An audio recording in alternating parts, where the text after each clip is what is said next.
দিন দিন আমরা অন্ধ অনুসরণের দিকে এগিয়ে যাচ্ছি। একটা নেতা নির্বাচনের ব্যাপারেও আমরা কিন্তু অন্ধ অনুসরণ শুরু করে দিয়েছি।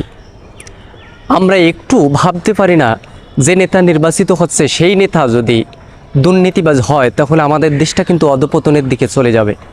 আর আমি যদি সামান্য টাকার জন্য একটা নেতাকে সাপোর্ট দেই, তিনি যদি দুর্নীতি করেন, সেই দুর্নীতি তিনি যদি একটা অপরাধ করেন, সেই অপরাধ শুধু আমার এই অপরাধ নয়, সেটা দেশ এবং সমাজ এবং জাতির জন্য অপরাধ হয়ে দাঁড়াবে।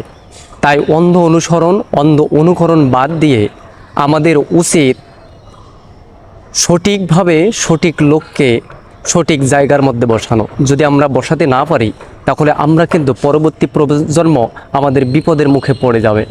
এই কারণে অন্ধ অনুসরণ, অন্ধ অনুকরণ বাদ দিয়ে যেটা দেশ এবং জাতির জন্য যে লোককে যে জায়গার মধ্যে প্রয়োজন সেই লোককে সেই জায়গার মধ্যে বসানো দরকার।